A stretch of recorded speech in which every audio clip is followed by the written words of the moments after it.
Veritas Tamil பணியின் இனிய இதயங்களுக்கு உங்கள் அருட்சகோதரி ஜோஸ்பின் பிரைடாவின் வாழ்த்துக்களும் வணக்கங்களும். இனிய இதயங்களே, மீண்டுமாய் மற்றொரு நேர்காணலில் உங்களை சந்திப்பதில் பெருமகிழ்ச்சி அடைகின்றேன். அதிலும் குறிப்பாக இன்றைய நாளிலே சிறப்பு விருந்தினராக அருட்பணி எட்வின் கோட்டார் மறை மாவட்டத்தை சேர்ந்த ஒரு மூத்த குரு நமது மத்தியிலே வந்திருக்கிறார். அருட்தந்தை அவர்களை உங்கள் அனைவர் சார்பாக அன்போடு வரவேற்கிறேன். வணக்கம் ஃபாதர். வணக்கம். வணக்கம். உங்களை ஒரு நேர்காணலில் சந்திப்பதில் ரொம்ப மகிழ்ச்சி. அதிலும் குறிப்பாக நீங்கள் ஒரு பெரிய குரு, வயதிலும் அனுபவத்திலும் வாழ்வியல் சிந்தனைகளிலும் ஆளுமையிலும் ஒரு உயர்ந்த ஒரு இடத்தை பெற்றிருக்கிறீர்கள். உங்களுடைய வயது உங்களுடைய ஆளுமையை அதிகமாக எங்களுக்கு வெளிப்படுத்துகிறது. இந்த வெளித்தோற்றமே எங்களுக்கு வெளிப்படுத்துகிறது. இந்த அருமையான நேரத்திலே வேரிதாஸ் தமிழ் பணியின் சார்பாக உங்களை வரவேற்கிறேன்.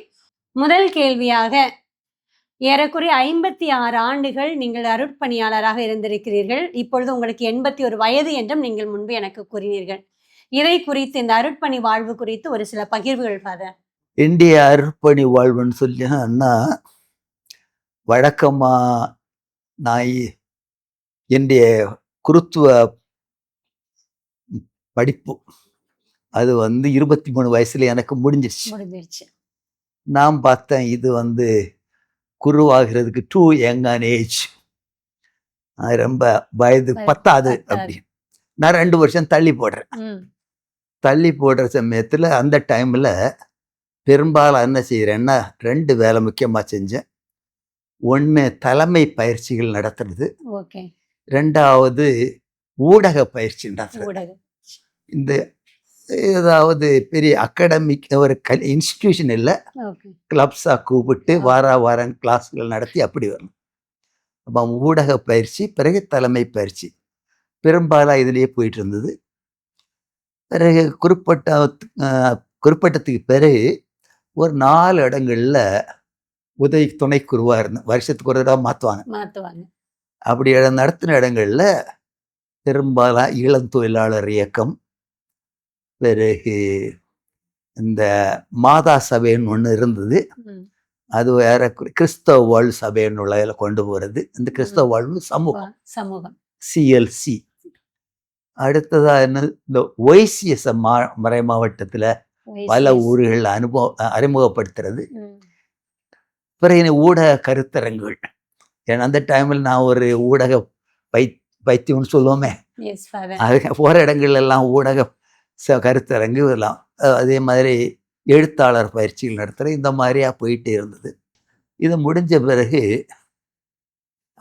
என்ன பிஷப் என்ன எங்கே அனுப்புகிறாருன்னா,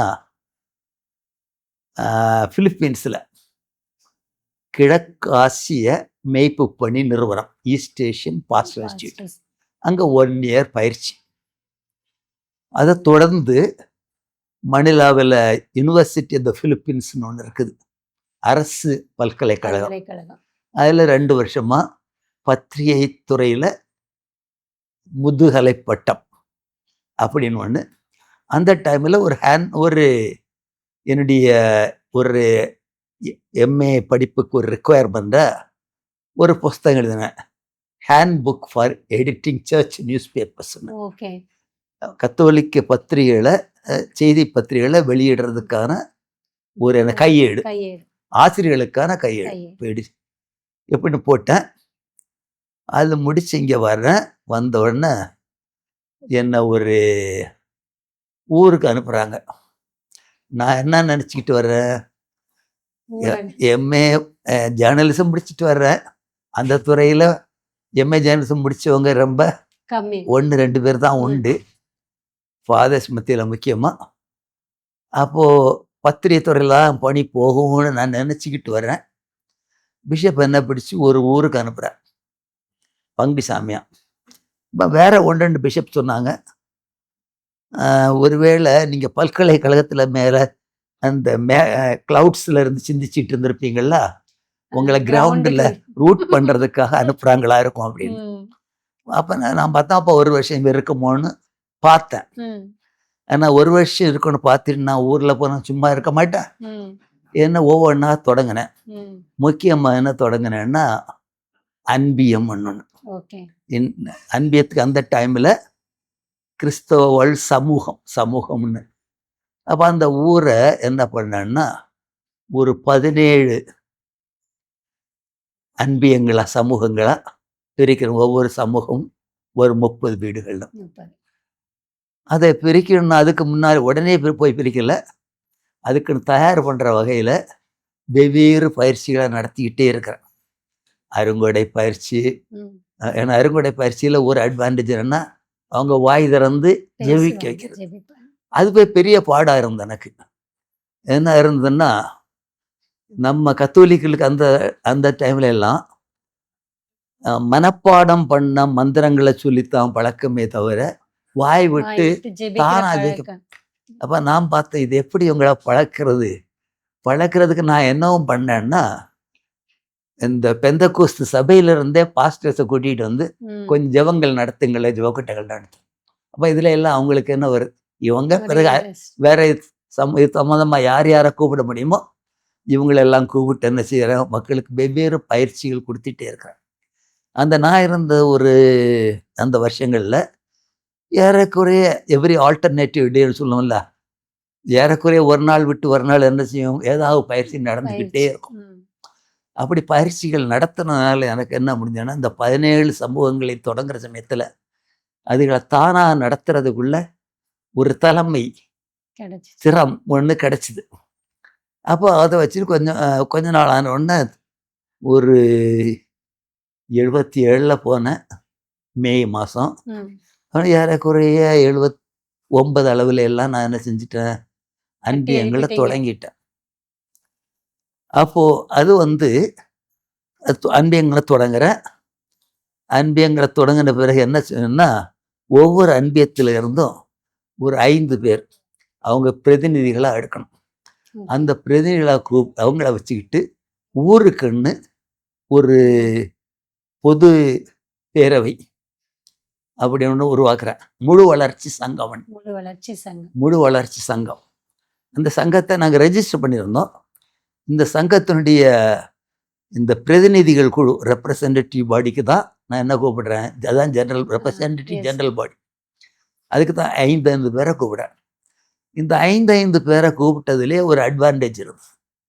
என்ன அட்வான்டேஜ்னா இப்போ இருக்கிறது மாதிரி ஒரு ஆளை தெரிஞ்சுட்டு சொல்ற சமயத்தில் ஆள் பிடிச்சு பிளவுபடுற ஒரு சூழ்நிலை இல்லை. 5 பேர் அந்த சமயத்தை எடுக்கிறதுக்கே பாடுபடும். ஏன்னா கம்பல் பண்ணி எடுத்து கொண்டு வர வேண்டியிருக்கும். அப்ப போட்டு சண்டை விட்டுலாம் வராது. 5 பேர் வருவாங்க. ஆமா. இந்த 5 பேர்ல நான் சொல்ல ஒரு ஆளை நீங்க 5 பேரா சேர்ந்து தெரிஞ்சுட்டுங்க செயற்குழுவுக்கு. அப்போ இவங்களெல்லாம் வச்சு ஒரு பெரிய எல்லா 5 பேரை கொண்ட ஒரு பிரதிநிதித்துவ ஜெனரல் பாடி, பொதுக்குழு, பிறகு ஒவ்வொரு அன்பியத்திலிருந்தும் ஒரு ஆளை கொண்ட செயற்குழு. இப்படின்னு வச்சுட்டு ஒரு சிஸ்டத்தை உருவாக்குறோம். பிறகு இதில் அமைப்பில் என்ன எங்களுக்கு அதில் ஒரு எப்படி செயல்படுறதுக்குன்னு ஒரு வரைமுறை வச்சிருந்தோம். என்னன்னா பொருளாளர் 50 ரூபா வரை செலவு பண்ணலாம். இது எந்த வருஷம்னா 1970களில். அந்த மாதிரி ரூபாய்க்கு கொஞ்சம் மதிப்பு உண்டு, அதிகமான மதிப்பு. அப்போ 50 ரூபா வரை யார் செலவு பண்ணலாம், பொருளாளர். 100 ரூபா வரை செலவு பண்ணோம்னா பொருளாளரும் தலைவரும் சேர்ந்து எக்ரி பண்ணா போதும். இனி 100 ரூபாய்க்கு மேல 500 ரூபா வரை செலவு பண்ணணும்னா அவங்க இந்த செயற்குழுவுக்கு கொண்டு வரணும். அன்பியத்துக்கு ஒரு ஆள் இருக்காங்களா, அந்த செயற்குழுவுக்கு. இனி 500 ரூபாய்க்கு மேலன்னா இந்த பிரதிநிதித்துவ பொதுக்குழுவுக்கு வரணும், 1000 ரூபாய் வரை. நீ 1000 ரூபாய்க்கு மேல என்ன பண்றது, இவங்க தீர்மானம் போட்டுக்கிட்டு எங்க அனுப்பணும், இந்த ஒவ்வொரு அன்பியம் இருக்குல்ல இதுல இந்த தீர்மானத்தை அனுப்பி வைக்கிற சமயத்துல அவங்க அதை பண்ணாதான் இது எடுபடும். இப்படி ஒரு சிஸ்டம் வச்சிருந்தோம். இப்படி சிஸ்டம் வச்சிருந்ததால மக்களுக்கு தொடர்ந்து என்ன இருந்தது, பங்கேற்புக்கு ஒரு வாய்ப்பு இருந்தது. ஒண்ணு முழு வளர்ச்சி சங்கம். அதுல பங்கு சாமியார் தலைவரும் கிடையாது, உறுப்பினரும் கிடையாது. அவருடைய ரோல் என்னன்னா ஆலோசகர். இப்போ ஆலோசகருக்கு அந்த டைம்ல 2 ரோல் இருந்தது. ஒரு ரோல் என்னன்னா, இவங்க ஏதாவது பொதுக்குழு வந்து தீர்மானம் போட்டு, இவருடைய சிந்தனையில் அது சில பாதிப்புகளை உருவாக்கும் என்று இவர் நினைக்கிறதாக இருந்தா, இவர் மறுபரிசீலனைக்கு காரணங்களை கொடுத்து பரிந்துரைக்கலாம். அப்படியே அவங்க 2வது அவங்க பொதுக்குழு வந்து சரி இதுதான் வேணும்னு சொல்லியாச்சுன்னா அவங்க செஞ்சுட்டு போகலாம். ஏன்னா இவர் மெம்பர் கிடையாது, அதிகாரம் கிடையாது. சரி, இனி அடுத்தது என்னன்னா, அவங்க ஒன்று சொன்னாங்க, முதல் தடவையா நம்ம நிதியை மக்கள் கையில கொடுக்குறோம், கண்ட்ரோலே இல்லாமல் போயிடக்கூடாது அப்படின்னு. அதனால அவங்க ஒரு ரிக்வெஸ்ட் பண்ணாங்க, நீங்களும் அதில் கண்ட்ரோல் வச்சுக்கணும். அப்போ நான் என்ன பண்ணேன்னா, செக்கெல்லாம் 3 பேர் சைன் பண்ணணும். அவங்க 2 பேர், பிறகு 3ஆவதா என்னுடைய சிக்னேச்சர். அவங்க சரின்னு நானும் ஒரு சிக்னேச்சர் போடணும்.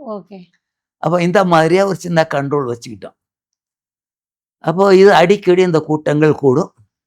ஃபாதர், மிக்க நன்றி ஃபாதர். உங்களுடைய அருட்பணியாளராக உங்களுடைய வாழ்வு தொடங்கியதில் நீங்க நினைச்சிட்டு வந்தது ஒண்ணு, ஆனா உங்களுடைய பிஷப் வந்து உங்களுக்கு வேற ஒரு பணி கொடுத்தாலும் அந்த பணித்தளத்துல எப்படி மக்களை கட்டி எழுப்பலாம் அப்படின்ற ஒரு சீரிய சிந்தனையை மிக அழகாக அன்பியங்கள் கட்டி எழுப்புவதன் வழியாக தொடங்கி இருக்கிறீங்க அப்படின்னு சொன்னீங்க. மிக்க நன்றி ஃபாதர். மீண்டுமாய் நான் அடுத்த ஒரு நேர்காணல் வழியாக உங்களை சந்திக்க ஆசைப்படுகிறேன். நன்றி ஃபாதர்.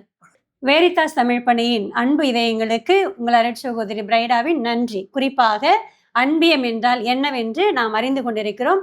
தொடர்ந்து இன்னும் பல கருத்துக்களை தெரிந்து கொள்ள இருக்கிறோம். தொடர்ந்து காத்திருங்கள். உங்களிடமிருந்து விடைபெறுவது உங்கள் அருட்சகோதரி பிரைடா. நன்றி.